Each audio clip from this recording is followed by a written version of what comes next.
Very pleased now to have the head coach of the Buckeyes, Ryan Day, with us. And, Coach, I do want to start there. To a certain extent, it feels like it's beating a dead horse because the decision has been made. But what I did think was interesting during the course of all this is you had media members who were saying that's not enough games. But you also had some people within the coaching fraternity who were saying, hey, I don't understand how they get in with just 6 games, even as recently as last night. Are you going to use that as fuel in any way? I mean, I know you wanted to play as many games as you could play. Certainly all you can do is play the games on your schedule. But will you use it to fuel your team? Well, I think the thing that I keep going back to is just that it's been inspiring to see, coaches, players throughout the country deal with these challenges that have come into play. And, they've all handled adversity, and it's been pretty amazing to watch throughout the country. We're no different. And, I'm not really in the business of talking about other teams. I like to talk about this team. And, we would love to have played more games. We didn't. But what we did was we overcame so many things throughout the year. There was a month where we didn't even have a season, no target. Like the season was canceled. And we start the season on October 23rd. And when everybody goes inside the North and the viruses went through the roof and we had games canceled, guys got sick. I missed games, players missed games, and they just keep swinging and they just keep working, forward. And they've learned so many lessons this year, and that's really what we've been focused on, not really what other people say. Coach, one of the great things about playing and coaching the game is we all have routines, right? We always know what Monday after the game is, Tuesday, and so on. And that was taken away from you. And I think one of the real challenges is how you adjust. You wake up tomorrow morning and you only have 12 days to get ready for the semifinal. What's your schedule going to look like? Have you mapped that out? Well, Coach, like you said, there is no routine this year. The only routine is that it's going to get changed. And that's been really hard.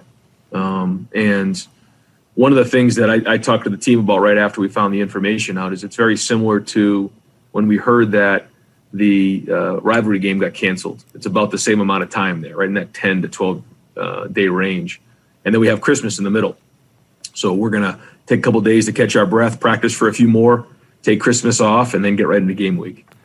Coach, how difficult has this been? You've talked a little bit about it, but for your coaching staff, not knowing necessarily who on the staff would be available, but then the players not knowing who would be available from week to week. How have you guys been able to maneuver such news like that? It's been hard. Like Coach said, everything is so routine, or you know exactly how things are. And as a head coach, you want to, micromanage every single detail to the last nth degree.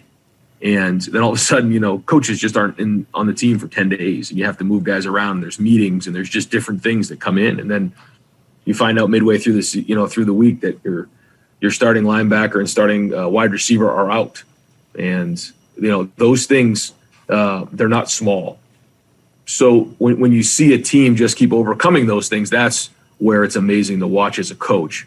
And it's been just a challenge for the coaches as it has been for the players. And again, as the head coach, after not even having a season, and now we're here with an opportunity to go play Clemson again, which is where we started all the way back in last January. It's amazing. I want to touch on that a little bit. There's some history there between Ohio State and Clemson. Obviously, that game last year. Do you use any of that as motivation number one? And then I know you haven't had time really to preview this year's team, but what makes Clemson so great? Well, the quarterback and the running back, Etienne and Lawrence are obviously, two of the best in college football, and probably go down history as two of the best ever. And then defensively, Venables makes it hard. He's always changing looks and doing things and gets you, on your heels. So, and this team's been there before. They've won a lot of games. And so, I've looked at them a little bit, haven't really, dove into them as much as I will here in the next 48 hours. But it's going to be a challenge. This is one of the best teams in college football and has been for a long time now. But it's that game is, even though it was a year ago, it's still fresh in our minds. Coach, there are so many people doubting Ohio State heading into this playoff, and I would say it's somewhat of an unfamiliar role for the Buckeyes. Every once in a while, Ohio State finds itself in the underdog role, but there just seems to be this assumption out there that it's going to be Alabama against Clemson in the national championship game. Do you use that as motivation? Well, I think we haven't played our best game yet. I think we have the potential to beat anybody in the country. One game, we can beat anybody. but we have to play well. First off, we have to be able to practice as a team, together as a unit. And I think if we do, and we're all together and we're detailed in our execution and we're playing hard, then we can beat anybody in the country.